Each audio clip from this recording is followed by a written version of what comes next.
What if Jason escaped hell? And what if Tom Savini helped him? Here's your spooky spot in the Spirit Halloween Friday the 13th the video game, Tom Savini, Jason Mask.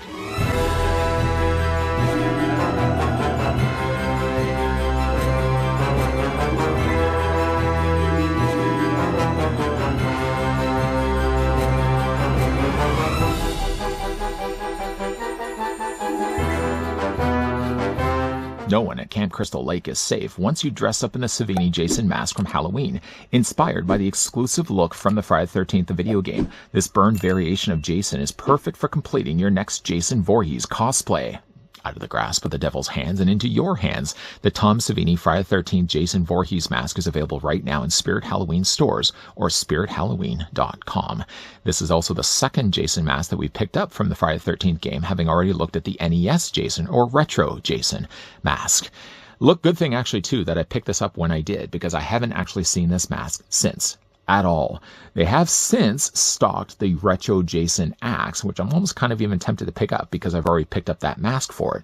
But since then, they have not released any other Savini Jason masks. One time and one time only was the only time that I've seen this mask. This mask, by the way, will set you back a little over $20. I know online, Spirit Halloween sells this for $19.99. I think I probably paid a little bit more than that. I would want to say, though, like more $24.99, and then the NES Jason mask was a little bit more than that. We're also going to take the tape measure and we're going to get some measuring going before we actually look at the down and decrepit details of Jason's mask. From the top of, I guess from the bottom of the mask to the top of his mask, you're looking at it being about 10 inches in length, working roughly out to be about 25 centimeters long. Then from one end of its strap to the other, it's roughly going to be about 7 inches in width, or roughly about, I would say, 18 centimeters wide. Sorry, I don't have a second insanely small mannequin head to display this with, but just to show you, though, what the Retro Jason mask looks like along with the Savini mask, it isn't actually the exact same mold. Well, you can probably tell right away by the fact that this one does have the snaps down below for the straps. This one doesn't have that at all. The molding, though, of also the middle chevron is completely different, and even, in fact, the holes that they put on the Savini mask is a little bit smaller as well. The mask, if you did want to go and look at my retro review, or the review of the retro mask from Jason, feel free to check that out. In fact, I actually just posted it last week. Attached, though, to the top of the Savini Jason mask in the same way that the retro mask, there is a card here that tells us it's from the Friday the 13th video game. It's also a Spirit Halloween exclusive. There's nothing really much to say on the back, and yes, it does actually show the price that I paid for this, $24.99. A little more on this, again, the steeper side, but the fact that we don't really have many Tom Savini Jason masks to go with. I mean, like, outside of really what customizers are doing, and if you get the chance to get a customizer to make yourself a Savini mask, then you're all set. But as a cost-saving one that you can find more available, I mean, certainly can't beat the stuff that you're getting here from Spirit Halloween, providing, again, you can find one. The rather interesting thing, though, about Tom Savini's mask is that it's actually based on the idea that what if Jason was able to escape hell after the events of the final Friday? Not only does he leave hell, but he also manages to take the devil's own pitchfork, taken from the hand of Lucifer himself. Granted, though, we don't have ourselves the pitchfork, but what we do have, though, is a pretty cool-looking mask. Let's go ahead and take that off right now. Again, drawing attention away from the fact that I've got a very small mannequin head. I'm going to see if I can still find myself a replacement for that. Getting, though, a closer look at the Tom Savini Jason mask, it's kind of really cool. There are, again, a few things like the NES Jason mask that aren't 100% correct, but I think for the most part, it looks better like Savini's mask than it did with the Friday the 13th NES Jason mask, where there, again, were a few little imperfections. If we kind of like look at the details on this one, and then we kind of compare it to the original source material, the only few things I probably would have said I would have done differently to this mask is, first, I would have not colored it the color of this black. More so, I think with the Savini Jason mask, it's kind of more resembling like a very dark ash gray. Let's actually just move the mannequin head out of the way. We want to just more spend our time to look at the mask. Yeah, I think if you were to kind of look at the details of the way this appears in the game, the Savini mask is kind of more resembling a very dark gray, which I don't really think they do the best of job of replicating here.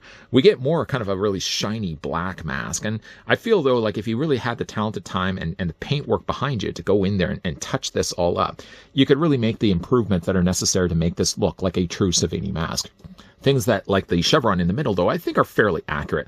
It comes more across like a very dark burgundy in the game, but one thing I do like at least about this, like the retro one didn't have, is that it does feel like the chevron is sculpted over top of the mask. That you can feel, if you run your finger across it, there's like a little embedded groove in it. Speaking of grooves, though, one of the things that also are pulled from Savini's Jason is the fact he does have these gouged lines here, all crossed and cut into the actual mask itself. This is actually done fairly well. I don't know if I really like the color necessarily. I think this lighter kind of beige gray doesn't really necessarily work all that well. I think in the game, it's kind of really more the same color as the rest of the mask, and it's just more resembling. You can really more see the embedded grooves just by the fact that it's kind of carved more into the mask. I don't think it necessarily has that much different of a departure of color. If anything, though, it might just be a lighter shade of like the dark gray that they would have normally been using for the mask design. The mask also does have a chipped away front face, though, similar to the Part 4 mask, where you'd also be able to see Jason's flaming face underneath. The thing that's really cool, though, about Savini's Jason was the fact that he did have sort of kind of inferno eyes, flames erupting out from the eye sockets, and you also could see like flames coming out from the side of his mouth. Overall, like the mask fits fairly well. I know I showed you in this review, it's really only just sitting on a very, very small mannequin head. I can't believe the size of what Amazon was selling that for. Even just to say that that's a mannequin head shrunk down in size. But if you look at actually the back of the mask, one thing they've also done too is they've got Friday the 13th, the game, on the back. So again, it's pulled from the game itself. Then you've also got, similar to the retro one, is that there is a rectangular bit of like padding. So when you do put this on your face, for example, it does feel comfortable. If it wasn't for this though, I mean, I could certainly see this would just rattle around and it would just rub up against your face. This sort of does keep this firmly pressed against your forehead, so the mask isn't going to be moving around. Other things that they've also done, I think, fairly well is the coloring of the straps. The straps are like this in the game, kind of more of a brownish color. The only thing that I would say that they've done differently, though, is they've only like snapped these in, where more so in the game, it looks actually like he's got them bolted in, almost as if like the straps are bolting the mask to his face. You don't get the bolts here necessarily. You get, again, something similar to the NES Jason. It's only, again, really straps. The straps, though, are adjustable, so there's a fair bit of customization. I mean, again, if you have a very large head, for example, I mean, really out the gate, as soon as you get this home, that should fit a fairly large head. And then, again, you just have yourself the adjustment straps here that you can just reduce the size and the length of the strap if you want to fit this on somebody's smaller head. Again, you got, all the little air holes there. I think they're done fairly accurately. Again, my takeaway really from this isn't necessarily that they've got this wrong. I think I kind of had more of an issue with the retro game, or the retro NES Jason mask, where it didn't really quite resemble the way it really should have looked in the game. I think like having imperfections and having the little scratch marks all in the mask is fairly accurate. So he's got like little scratches there on the side of his eye, for example, and he's got some little scratches and markings there on the top of the mask. I think those are all correctly. I think the only thing I probably would have done differently, and again, this is easily something you could go in there and just change yourself.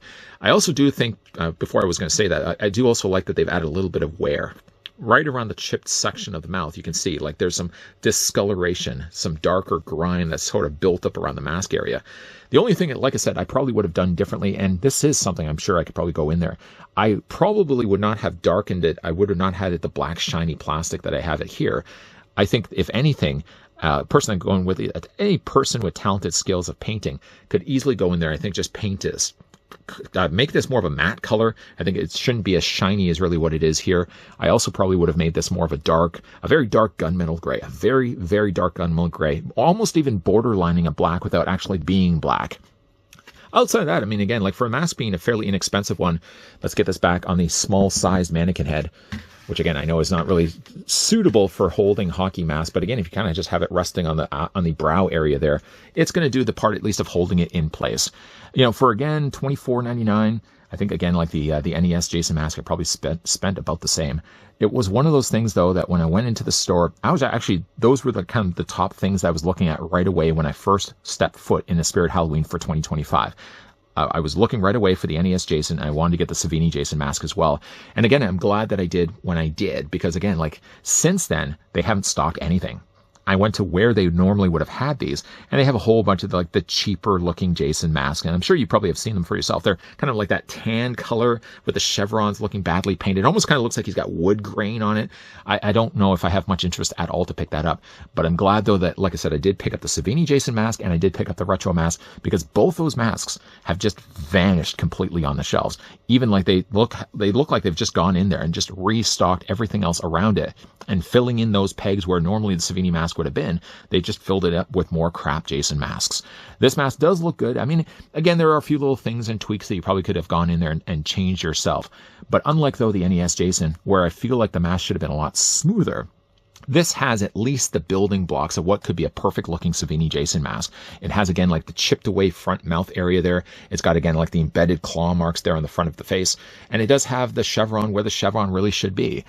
Again, short of just changing the color just a little bit more to the darker gray, I think it's a pretty good, affordable Tom Savini mask if you can find it for yourself. When I do look at that retro Jason mask that we've already had a look at from also Spirit Halloween, I know there's not really much that I can do to it other than maybe just going in there and painting the mask just a little lighter. But the coloring, though, of that mask was accurate to the game anyways. It was really, again, I just felt like there was too many imperfections to the mask where really the NES Jason's skin was more of a smoother looking mask. This one, I think there's a lot more that you can work with. And if anything, the only thing that you really need to do, I feel, to make this look the best like Savini's Jason is maybe just, again, going in there and painting the color. The black, for me, I think works okay if you're fine just to get this home and put this on the wall and don't really expect this to look 100% correct. But if you're one that maybe wants to have this as accurately as you can get it, the only thing, again, you probably would want to go in there, change the coloring of the mask from, again, this shiny black plastic to more of a matte dark ash gray. Even in fact, when you look at high-res images of the Tom Savini Jason mask, you can actually even notice too that the mask is generally gray, but it's got like sort of splotchy little black marks all in there as well. Like literally just like it's cooling lava. And that's certainly something I'm sure even like an inferior painter like myself, I'm more than happy to admit that I'm not the best when it comes to painting. I'm sure that I can even go in there and touch up the few points on this one to make it look more resembling like the video game. It does have, again, like the front broken away piece from around the mouth area where you can see, again, Jason's flaming mouth underneath that. I'm sure, though, that there's probably people that have already picked up this mask and have a suitable Jason face to go underneath that. If you could get yourself like a Jason kind of bust where you'd be able to put like a light source in the eyes and around the mouth area, and then you put this mask over top of that, man, that would look very, very cool. Jason, of course, would also have the chains around his neck and also carry around the Devil's Pitchfork. Whether, though, if the Spirit Halloween will, in fact, be stocking the Devil's Pitchfork, or if not, I'm sure you could probably just get yourself a pitchfork and display along with the Savini Jason mask. Like I said, this one is available in stores. It would be, though, one thing I could certainly say from my own experiences of shopping for this one. If you see it, try to get it right away. Because I'm not sure if Spirit Halloween will just be restocking everything that they sell out of. I just feel like they probably get a whole stock in, stuff that they're going to be putting out. And as it gets closer and closer to Halloween, they have no interest at all to rebuy new stock. They're probably just going to be selling down as much as they can. And then eventually, as it gets over Halloween, you'll start to see a lot of the clearance sales. I don't think you're at all going to be finding yourself a Jason Savini mask for a marked down price. If you can, again, find it, definitely grab it right away if you're a big fan of this design of Jason Voorhees. What do you guys think of the Savini Jason? Let me know down below in the comments section. Now, this is, by the way, not the end that we'll be seeing of Savini's Jason. No, in fact, NECA, I think, has also plans to do an ultimate Tom Savini Jason mask. Definitely looking forward to that. It's obviously not just going to be the mask alone. It's going to be the mask and the ultimate Jason that's going to go along with it. If you guys did enjoy this video, you can do a solid and throw it a like. You guys want to stick around for more? So I hope so. I do certainly hope so. While we may be wrapping up things right now for Jason Leaving Hell, there will be more certainly videos coming your way for the rest of Spottober. So I hope you guys are keeping your ghoulish peepers peeled for those videos. As always, guys, thanks for watching. See you guys next time.